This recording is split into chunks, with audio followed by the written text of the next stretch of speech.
Hello everyone and welcome to a new analysis of my games on the tournament, the EGC Masters Winter. You can see the logo here.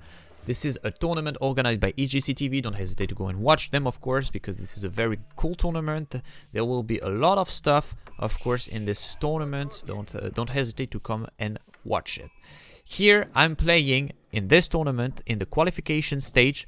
So I tried to qualify for this event and I found it very interesting to cast those games and to analyze what are my mistakes, what are my strengths in those games, and so you can inspire for yourself, for your gameplay, and also to analyze your own game and see how a Conqueror player thinks in general in those games. So here I'm playing against Sas, very good player of course, and I'm playing the Rus versus the Byzantines. We are on Boldland. Boldland is a very interesting map because there is a lot of deers, and we will see a very good one. So here, what I mainly want to talk about is the scouting at the beginning of the game. I think this is very important, and a lot of people don't really know how to scout. I'm not the best player to scout, of course, but I feel like I have a very good take on this one with the Rus, because you have to do. Well, you don't have to do 2 scouts, but it's very good to do 2 scouts. So yeah, I will put it at the start of the game, because I think this is very important to understand exactly what I do with my scouts in order for you to improve in the game. So this is not a mistake I was making, but I talked about it. I will also talk about my strength also in the game, and the main goal of this video is also to make you improve in AoE4. So this is the first thing that I want to talk about. So I'm using my first scout in order to go in the middle of the map, because I know there is some sheeps in the middle of the map and I want to take them. So I have the first one, okay, and I will have a little bit of them, and then the second thing that I want to do is to see his scouts. If I see his scout, I know exactly where he goes. So now I know he's going in the back, in the south side of the map. If he's going in the south side of the map, I have to go in the north side with my first scout. But I know I will do a second scout. And what my second scout will do is just going where he didn't go. So here I know he will go here, for example, and maybe he will try and come here, or maybe he will go down. This I don't know. But no matter what I can do is that this scout can go here, take all the sheep here. I will not go down because of course he will have seen this part. So I will go here and then I will go up here in order to see everything. And with this scout, I will go here and go here. So I will have covered all this part of this map with my second scout and all this part of this map with my first scout. So he will only see this side of the map. So I will have three out of 4 of the map, and he will have 1 out of 4 of the map approximately. So this is very important to understand that.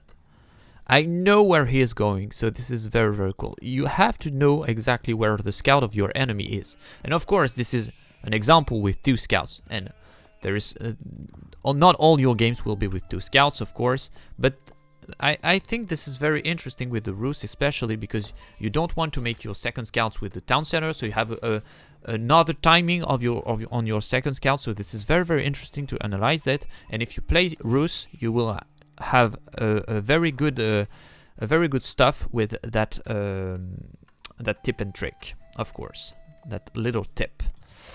So yeah, I will use this. I will not lose this scout in order to see nearby base, as I talked about before. So I don't know if he wants to go here, but if I see him here, then I know I'm ahead, so there's no problem. And as I talked about, my scout here is going here because I know this scout will come up here. So I will not take this scout to scout here. Of course, I will scout here. So this is very important. Okay, so now we talked about the scouting. This is very important. You have to take all the ships. I saw it a little bit late, but I saw it. So this is very important to take everything. I will take all these sheeps here Now, and the main stuff that is important about the scouting is, of course, you have more sheep, but also you have more you have more you see more on the map. Of course, you see more where are the resources, and faster than your opponent. And this is very good. He has 8. Okay, he has 8 sheep. I bring back 4 of them here. I have 1 here. I will have 2 of them here. So this is like 7 plus 11. So I have 18 sheep, and he has 8. So you can see that this is very, very important in that kind of game, to have a better scouting. And of course, this is because I'm Rus. This is not because I'm better than SAS. This is because I had 2 scouts, and this is very important to understand that, to use it if you have a civilization that can allow that. So yeah, I will put the villager count here in order for you to see exactly what is going on with the build order. Don't hesitate to go and watch exactly if you want to remake that, of course. And what is very interesting is that I saw directly that SAS is doing the hippodrome, so I know exactly what he's doing, because we are on Boldland, and Boldland is a very good map for pro scouting, because you have 4 deer packs of 7 deers, and you also have 2 small packs of 3 deers. So this is very, very interesting, especially in this situation right now. Well, the pro scout is very, very strong because it gives you so much economy. So I know he will do a lot of scout. My main strength is that I have the scouts here, so I can produce those scouts without making a stable, and also that when I will do a stable, I will have heavy cavalry, and he has not, so I have a little bit of an advantage for that. But my disadvantage is that he can have 3 units with his mercenaries, but he's not using it at all, so I'm kind of okay with it.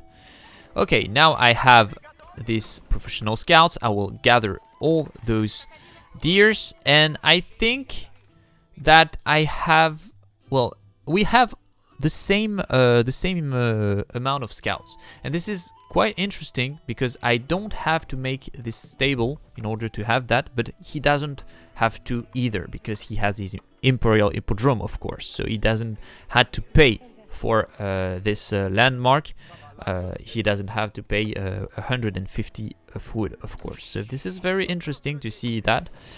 And yeah, this is a very good matchup to understand what civilizations are kind of good to do the pro scout civilization that can have bonuses like this in order to have easily those deers.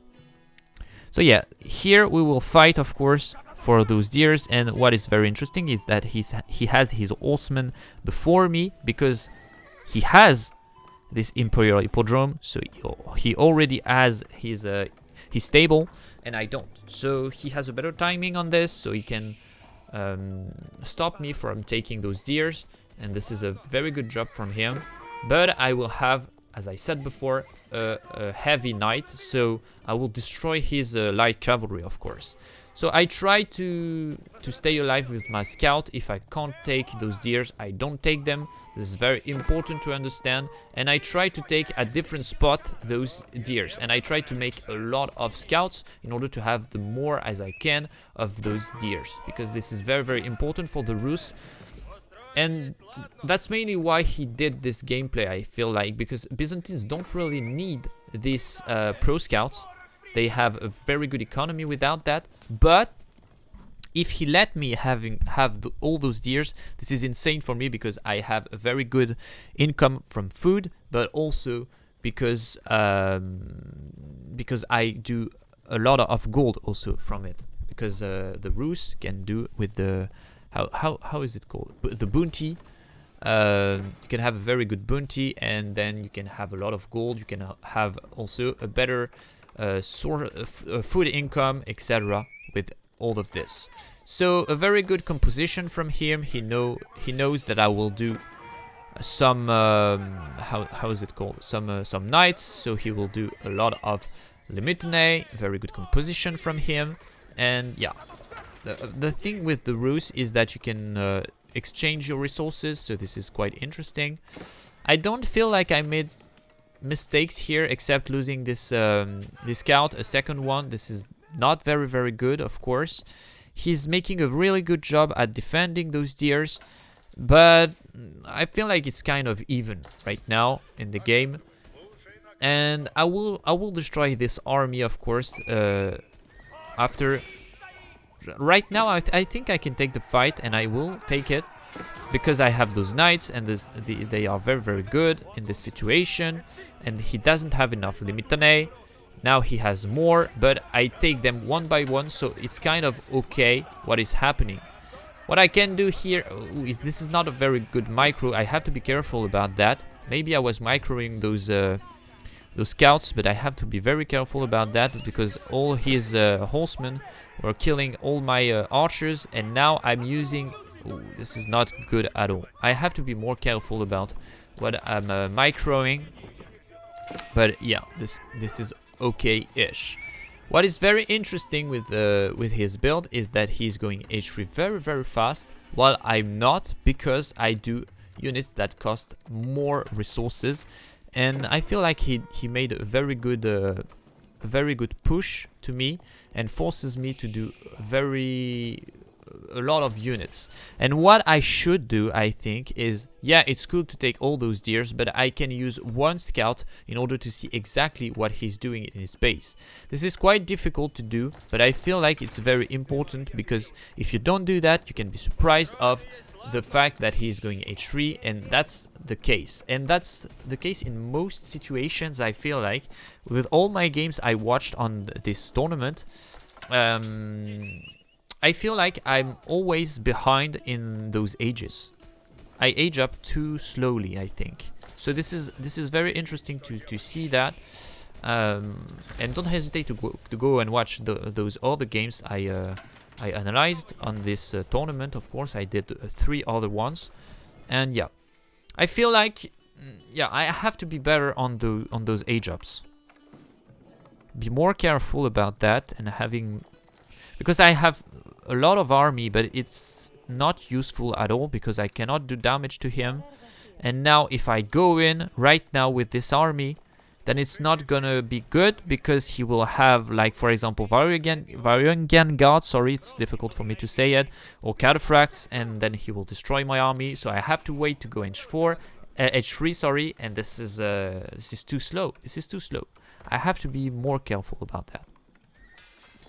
So yeah, the main stuff to do that is just to scout your opponent to see exactly how many villagers he has on different resources, and then if you know that, then you can see exactly what he's doing, and if you see what he's doing, then you can counter it easily. Sorry. So yeah, now I will use all my scouts, but it's a little bit too late, I think. And the good stuff is that I kill his scouts, so he cannot see anything that I'm doing. But also the stuff, the fact that I didn't go H3 that soon is that, well, he has more relics than me then, and so it's not very cool for me. And now this is not good. Yeah, the timing of H3 is just too slow. Oh my god, this is not good at all. Okay, I really have to work on this. Whether I have to know when I can go H3, when I cannot.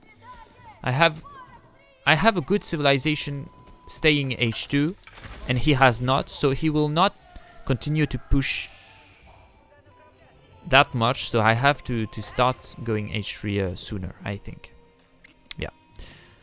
Very good control of the map, though, because I can see everything. I put all those scouts everywhere, especially on those berries, especially on those golds, and also on this boar, etc. I see everything that is going on in the map, and so this is very cool, because if there are villagers here or here, etc., I see it, and then I can raid it with the knights. So this is very cool.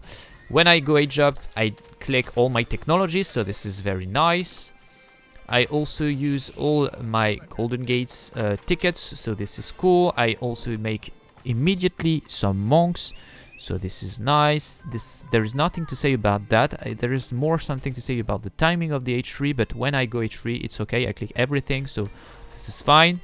Maybe it could be cool also to have this, but I think this is something I lack also with the Rus, is that I'm always saying, okay, I don't need to gather gold because I have the tickets, because I can have also the relics that gives me passive gold. I also have those hunting cabins that gives me passive gold, etc.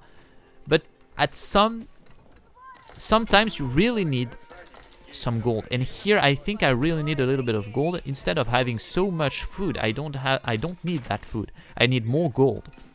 So maybe I can take a little bit of those villagers to put it in the gold, and having more technologies, and it's also easier to have those relics. So yeah, this is very, very important. And yeah, the main point here is of having those relics right now. So I protected this one, and I also protected this one. You didn't see that, but I remembered it. So yeah, this was a pretty good job, but I feel like I could do more about it.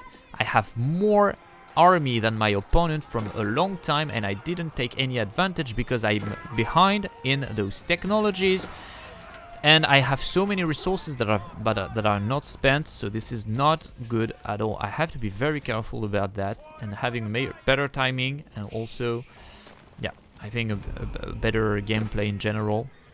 This is good to have crossbowmen, of course, because I saw his army. I saw that he has a little bit of heavy units, so this is interesting. And yeah, I'm a little bit too passive again right now. Maybe I could try to stay in the middle of the map with my core army, but with some knights trying to go here, for example, on the gold, trying to go a little bit everywhere. He has a very good control of the map because of these buildings, and his buildings can give a lot of vision, as you can see. So yeah, he has very, very good control of the map, so I have to be very careful about it. And maybe I can try to kill more his houses in order to do damage and to avoid him to have this control of the map. This is cool to take a little sacred site. This is nice. I have better economy right now. I take the second TC, so this is cool. Does he go on a second TC? No. So I have this advantage of going on second TC and he's not. So if I do this, maybe I have to be careful about what I'm doing here on the field, because yeah, I cannot really take the fight because I have 750 resources spent. This is not a good fight, actually, because I don't have enough spearmen, I don't have enough crossbowmen to take this fight, and I lose so much. Yeah, so this is the main issue of the game.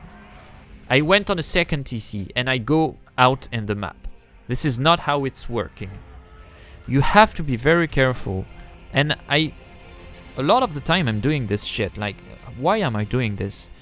I do something that is eco-ish, or I do something that is fast H3 or something, and I go out with my units at the same time. But it's not how it works. If you are behind in economy or in military, you don't have to go out on the map. You can see here that I have more army than him, but the problem is not that I have more army than him. The problem is that he has cataphracts that are very good units. He also have those longbowmen that are very strong. He has those limitanades that are tank very well. So I have to be very careful about this because I have a lot of archers, and those archers are not very good against this composition of army. So yeah, I have to play a little bit defensive here. And also I think I lost a lot of villagers here. No, I didn't lost villagers, so it's okay. Oh, he's taking a deer from me. I didn't saw that. That's very, very funny. Okay, I used my knights here to put pressure, but he has defenses. He's defending very, very well against my knights. I try to kill villagers most as I can. I kill 4 of them. It's okay. I have to fall back here, but I lose them. I lost so many army for nothing. This is insane. I killed 3 villagers, but it's just shit. I have to defend on this. So yeah, I think this is the main issue of this game. I have to be more careful about what I'm doing. If I do a second TC and I see that he's not doing one, then he will be ahead of me, and so I have to be more careful about that. The game is not over right now, but I feel like it's not very cool in this position because, well, I lost too much for nothing. Like, yeah. And also, I have to do more walls. The walls are very amazing. If I do some walls here, I can protect all my base. And this could be interesting. Again, I'm going out on the map while I'm doing so much economy. So yeah, I will lose everything right now. And this is the move where I lost the game. Because here I'm losing so much villagers and I'm here attacking him, but I'm not doing any damage, and he's destroying all my villagers. He's idling a lot of them, and I cannot deal with those cataphracts because they are so tanky. I don't know how to deal with this unit. With the reproduction, you have to take more of your army, and I cannot kill anything here. Maybe I will kill some villagers here. Yeah, a little bit, but it's not that much. It's okay-ish, I think. I thought it was horrible, this move, but it's kind of okay. What is going to happen next? Because, yeah, I don't know. I have less military, of course, than my opponent because he's on 1 TC and I'm on 2 TC right now. So this is the main issue. I'm still overextending. And now I lack of food. So if I lack of food, I have to do farms. And if I have to do farms, this is not good for me. While he is not making farms. He is making farms, sorry. But with Byzantines, it's not that of a problem to make farms because, well, you have 8 stone. Each time you do a farm, you have 8 of stone. And also because you're making food, but also some olive oil with those farms. So this is quite interesting. With the Rus, you have 15% more if you have the good bounty. So I think I have it. So this is okay, but yeah, I don't know. I think he's quite ahead because of those farms. I have more villagers, so this is cool for me. I have, whoa, yeah, I took 2. I think the main issue of my game is that I took fights that I couldn't take. And I have so many units that are useless. Those archers are not very interesting. Well, they are okay in this situation. I feel like also I do too much knights. Those knights are very expensive and are not very cool in frontal fights. I have to do more siege also. I did a siege workshop, but this is a little bit late. I could have done some mangonels in order to counter those archers, and maybe I can try to play more on the late game while attacking my opponent was a bad idea.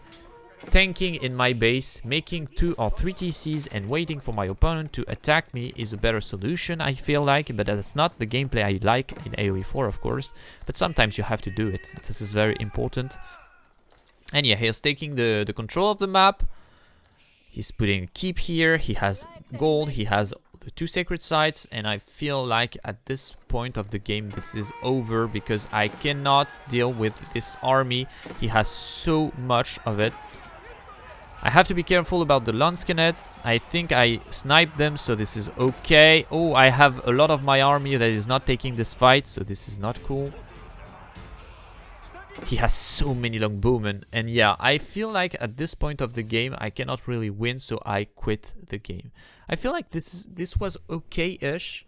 I still have the chance to use those mangonels, but I lacked so many resources because I didn't have the control of the map, so I didn't have the opportunity to go for wood, for food, etc. So I was in a pretty tough spot. So I preferred to quit this game because I knew I couldn't make it.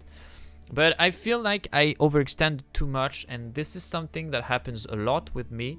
And maybe doing less knights, more units that cost less, more infantry units and more siege can be interesting versus those Byzantines.